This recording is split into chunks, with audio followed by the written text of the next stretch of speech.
Good morning, Morai v'Rabotai, Bruchim Habayim. We're continuing on Masechet Makkot, and we are on Daf Chaf, Amud Aleph, by the Mishnah of the first wide line, HaKoreach Korcha. Today's Amud is being learned as a schut for Refuah Shelema, Brachet Simcha Bat Nahid. I should have full recovery, Refuah Shelema, Be'ezrat Hashem.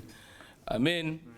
Amen. This week's learnings of the community has been dedicated graciously by the Dayan family, my Kohen family, my Shei family.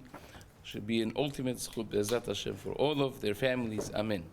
Okay, so we are now starting lots of the practical, very interesting halachot of shaving the hair, having a short haircut, shaving the beard, and mourning, which is exaggerated by damaging a person's body, cross-dressing, and all those things are going to be coming up, dyeing man's hair, pulling white hair out of black hair, and all those things are going to be part of our next endeavor. Says the Gemara, and this is actually this week's parasha. We have twice in the Torah that it is mentioned that the person cannot pull out their hair in anguish of death of a loved one. You can't overreact in process of mourning, and certainly not in a way that you're damaging your body by scratching yourself, by making yourself bleed, or by simply pulling hair out, making bald spots in your hair. Well, the first one is really in Parashat Emor, which seems to be directly speaking to the Kohanim. The Pasuk says, and I read from the side over here, Lo yikrechu korcha berosham. The Kohanim should not make bald spots in their hair by pulling hair out. Upe'atz kanam lo yigalechu, and they should not shave off their peot, so to speak, which is the side hair, that they should not make that flat. They should not scratch themselves making cuts, which would be with their nails or with any other vessel. Should not be done. In this week's Pasha, Parashat Re'eh, it has been repeated, but it's said in a slightly different way. This is not necessarily speaking to Kohanim, speaking to Banim Atem Lashem Elokechem, to anyone who is considered Banim Lashem. Lo titgodedu. Do not, well, let's leave that out. That's for a different time what lo titgodedu means. Don't do that. And lo tasimu korcha ben enechem lamet. Don't make bald spots in your hair for a dead person.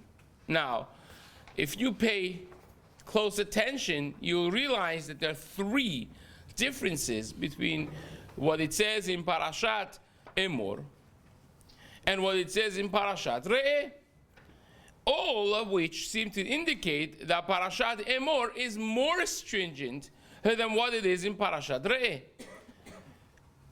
And those three are, first of all, Parashat Emor is speaking to Kohanim only. So I would only think that Kohanim have this as special service of HaKadosh Baruch Hu.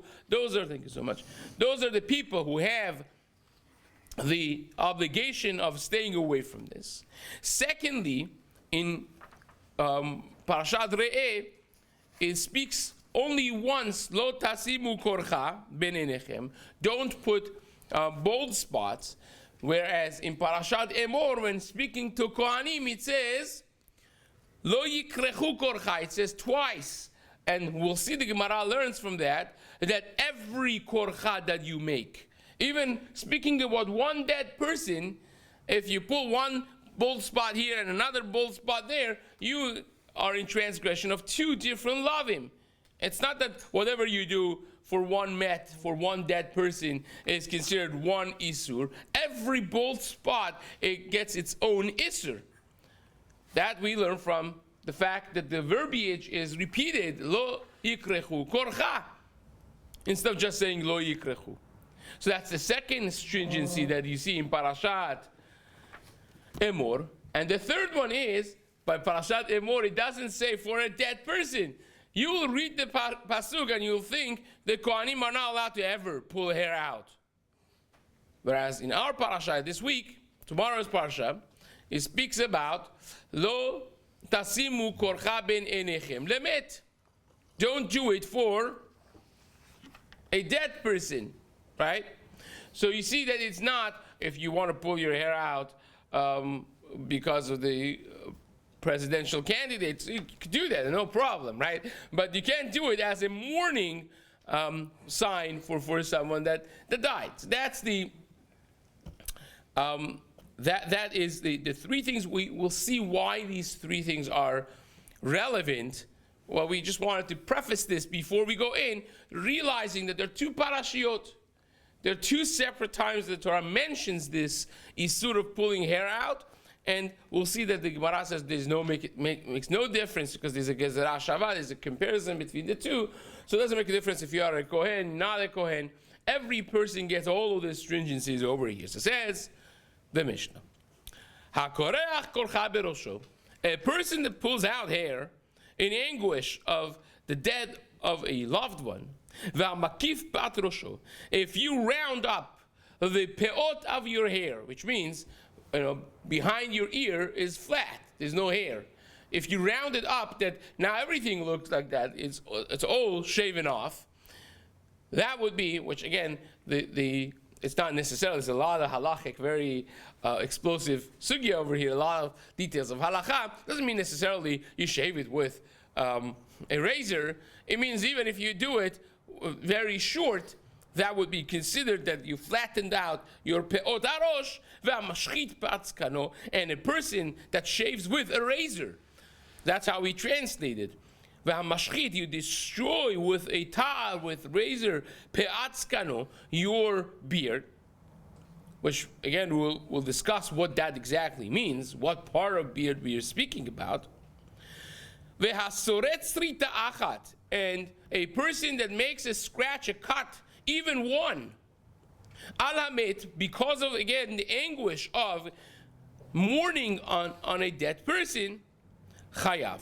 You are obligated in isur deoraita, and of course we are saying this over here because we're talking about the makot that the person would observe.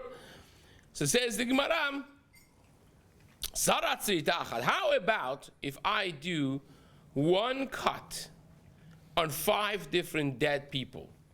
Right? There was news that he gets for 5 people who died. He gets the news at the same time, and he's so disturbed and so pained that he is thinking about his pain of these 5 people, and he makes one cut. So he says, the Gemara, either that, or chamesh sritot al met echad.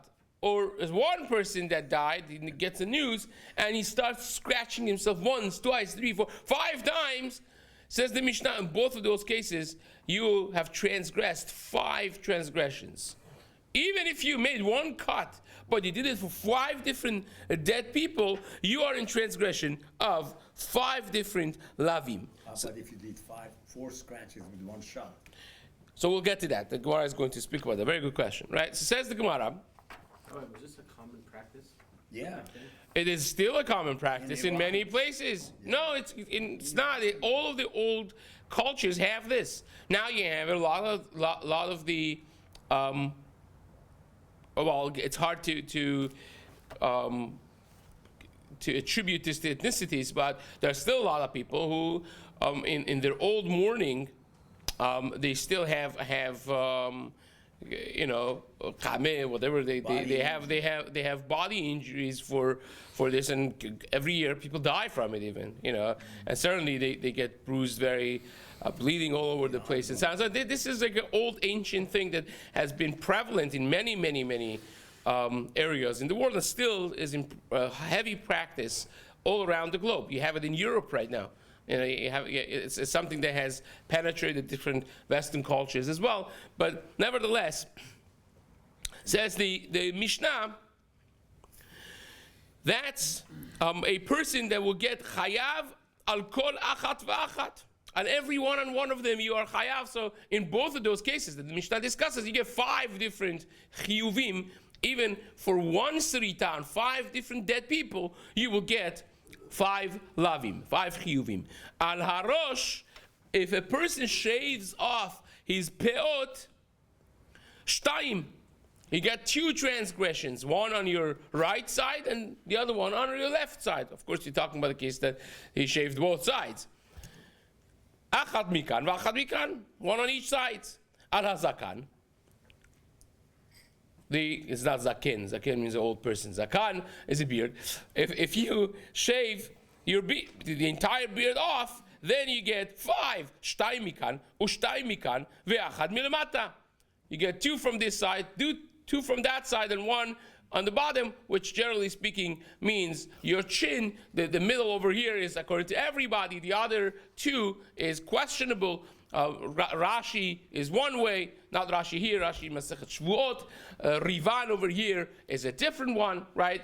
According to Rivan would be the end of your bottom jaw over here, and the end of your bottom jaw from here, and according to Rashi would be this bone where the attachment of the jaw is. So all of those, which you end up basically with 7 to maybe 9 different places, if you put all the shitot harishonim together, but the corners of your attachment of jaw, that's for sure considered. Rabbeinu Hananel would be the end over here where the mustache ends, which would be 2 places here again. So you have 2, 4, and 6, 8, and 9. According to 9 different shitos, it's simple. This is without getting into other complexities of the Rishonim. There may be the bottom over here. There's a lot that we talked about, but simple, major, mainstream Rishonim and Geonim would be those 9 spots, but 5 of those is what the Gemara is referring to. The language of the Mishnah is very vague, that 2 from here, and 1 on the bottom. It doesn't even say where the bottom is, but generally speaking, that would be the center, the middle of a person's chin. Those are places that is an isur d'oraita to shave with a beard. So therefore, if you get a beard shave with a tar, with razor, you are not in transgression of just 1 isur d'oraita. You get 5 top class, first class invitations to a very warm place. So that's. Can you show in your estimation what are the 2 here? No, not now. We're going to get into the more details of it. This is, even what I said is too much because I want to confuse people, but just to know that the 5, it's not just a clear thing. The way the Mishnah says it is very vague, and it stays as a machloket within the Rishonim, and we are, of course, machmir for all of those because you're dealing with a Doraita. We'll see in a later talk maybe how the Shulchan Aruch and the major mainstream chain of psak has been in the previous generations. Be'ezrat Hashem, in a different talk. But says the Mishnah, al hazakan shtayim mikan, 2 from right side, 2 from left side, 1 in the center, 1 on the bottom, which would be perhaps the chin, and that would be your 5. V'achat milamata. Rabbi Eliezer Omer, Rabbi Eliezer says, no. If you did not know and you went and you shaved the whole thing without realizing, you only get 1, right? You only get 1. It's a sigh of relief, right? So, and you're only chayav, says the Mishnah now, when you do it betar. Now, what does this go back on? That you're not chayav unless you shave it with a razor.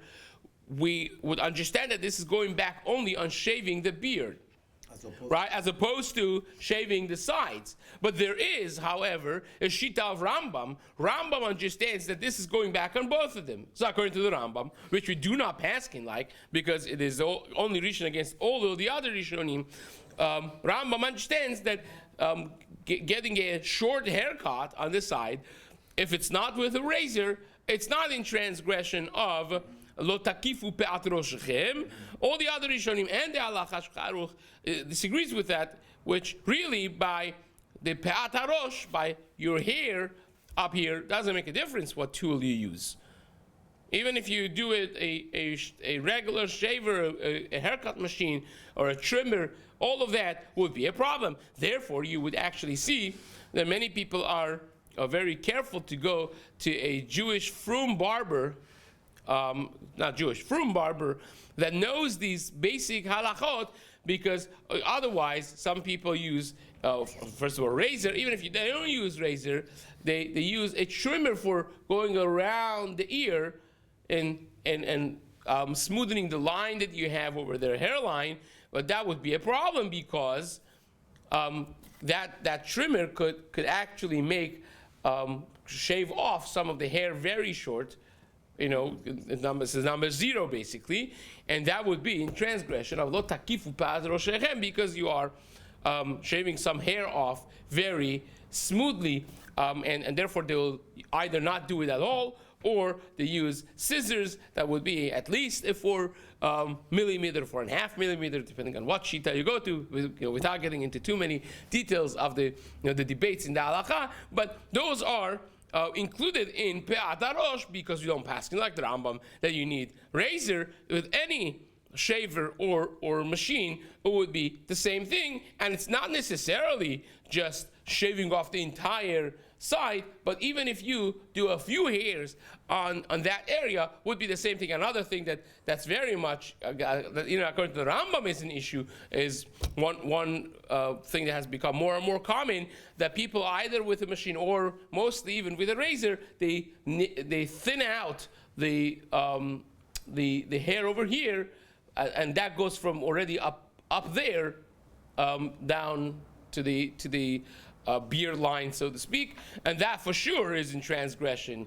Well, even according to Rambam, really, they're doing it with the razor. That for sure, according to everyone, would be a problem. So as the Maran writes, Kol rochav makom ze lo tiga boyad. You don't want to touch that area at all, and you want to have either a frum barber that knows these things not to do that, or you have to just be yourself very open to your barber and tell them, I don't want you to touch that area whatsoever.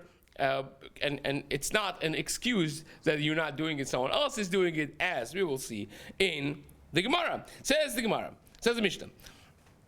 So Rabbi Eliezer says, if all of them were done together as one, you don't get 5, you get only 1. Eno chayav ela achat. And ve'eno chayav at shitenu betar. And for beer, you only are chayav if you destroy it with a razor. But if you shave with a nice trimmer, even though that it is with scissors, even though that it is, again, without getting into a lot of halachic issues over here, the Chafetz Chaim, somebody put out a kuntras about 35 years ago in Eretz Yisrael that went through countless poskim, starting from the Chafetz Chaim. The Chafetz Chaim seems to say that shaving the beard off, even with those hair cut machines of 85 years ago. Anyone remembers that? Like it's like shearing that the barber had to go like this, right? And it works like scissors basically, but it's sitting on your hair and doing it very a fine job. It's like a trimmer of nowadays. Chafetz Chaim says even with that is asur, and many others agree with all the shavers of back in the day, the bronze and the Phillips and all that becomes a whole question by itself. What shavers to use? If to use shavers, Chaim wrote actually a tshuva. He wrote it 40 years before he printed it. Actually, it was printed in Cherek Tet of Rabbi Omer and Yoredah Siman Yud, a long kuntras on shaving beard and shaving machines and shavers and so on and so forth, which is again a different question by itself. A person should ask their local moreh hora'ah for what they should be doing, but nevertheless, we paskin that the problem is with razors. So if you do it with a razor, then you're in transgression of this. Again, the question is what is considered razor, right? So lift and cuts, it's a problem, right? Because if it actually works, what they preach, if it's not just a business trick, if it actually that's 2 blades, I don't know if you know how it works, and if it works, a lot of people are in a lot of trouble, right? But even if it doesn't work, but when you press it on your face, the the razor is actually cutting from the surface of the skin without needing the two blades like scissors. Scissors do not cut. They're not so sharp. They don't cut without having two blades going against each other. But if this is going around very fast and it's super sharp, and it would cut off the thing without any need for the sheet of metal that's on top for protection, so that would also be considered cutting. With the razor, maybe. So again, this gets into the whole question of shavers, which a person should discuss. Some shavers are okay, some of them are not, and that's you could have a line after tefillah over here to discuss those details. But nevertheless, Rabbi Eliezer Omer, afilu lekato b'mlaket o berhitani chayav. Rabbi Eliezer holds not only razor, but even if you use other tools, then still you are in transgression. Of course, we don't paskin like Rabbi Eliezer, but says the Gemara, Tanu Rabbanan. Lo yikrechu. This is again, remember the pasuk in Parashat Emor, which is directed towards the Kohanim, seemingly. Lo yikrechu korcha berosham, yachol afilu karach arba vechamesh krichot lo yeh hayav ela achat.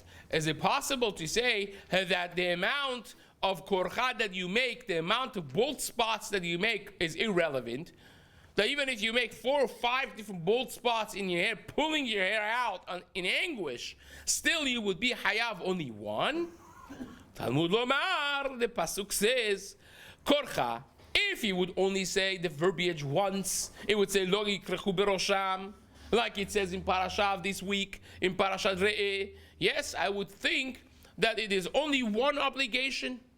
But it says lo yikrechu, and it says an extra verbiage, korcha berosham, to tell you, and that's singular form, to say that on every single korcha, bald spot that you make, you are hayav a separate individual chiyuv, and you will be observing the Makkot for that. So that's korcha lechayev, al kol korcha vekorcha. So that's one thing that you learn, extra stringency from Parashat Emor, that you don't have in Parashat Re'eh. So says the Gemara,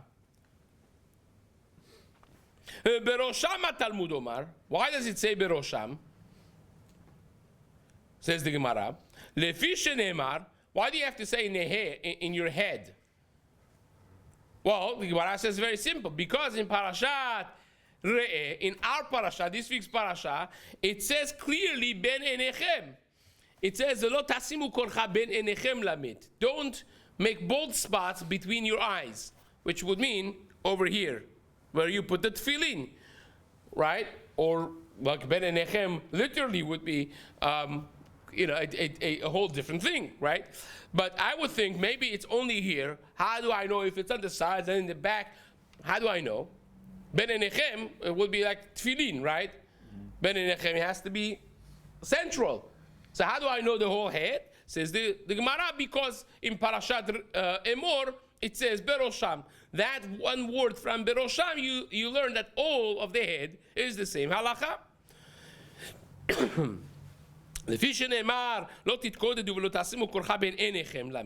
Because it says Ben Enechem, Yachol lo yeh chayav ela al ben einayim. Is it possible that it's only ben ha'inayim that you are chayav? Minayin lerabot kol harosh. How do I know the entire head that you cannot make bald spots? Talmud lomar berosham. So that's the second stringency that is included in Parashat Emor, which does not differentiate between where in the head the bald spot is made. Ve'en li ela bekohanim. And if I would have only the Parasha of Emor, it says Emor el Kohanim. Speak to the Kohanim, the sons of Aaron.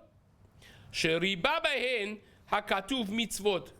There are a lot of mitzvot that only Kohanim have. They have a lot of stringency. They also can't go to a ohel hamet. They can't touch a corpse. They can't be in the same place with a corpse. They have a lot of mitzvot that's specific for them that I don't have to be bound of. So maybe this is one of those things, right?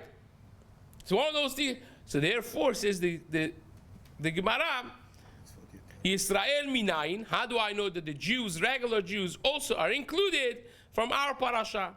Ne'emar kan korcha v'ne'emar la'anan korcha. It says it's a gezerah shava between Parashat Emor and Parashat Re'eh. Ma lehalan chayav, and therefore we connect all of the halachot of Parashat Emor with Parashat Re'eh. Just like there chayav al kol korcha ve'korcha. Just like in Parashat Emor you are obligated on every single bald spot that you make, and you are chayav on the entirety of the hair of the head, just like Ben Ha'inayim. Afkan chayav al kol korcha ve'korcha. Here also for regular Jews, non-Kohanim, you are obligated for every bald spot and for the entirety of the head. Umale halan, and we connect the stringency here to there as well. Male halan al hamet, just like over here, you have it only for a dead person, the anguish of that person, because it says clearly in Parashat Re'eh that this is an obligation, a prohibition against mourning for a dead. Afkan alamid. We learned that Parashat Emor also is not just making bold spots because of the presidential candidates or for other things that you want to just pull out there, but it is a problem only when you do it in anguish of mourning of a dead person that was dear to you. So says the Gemara, Hani dalet vehe krichot hechidami. Oh, we're now out of time. I didn't realize the time. We'll just stop here. We'll continue with from the last line in the days to come.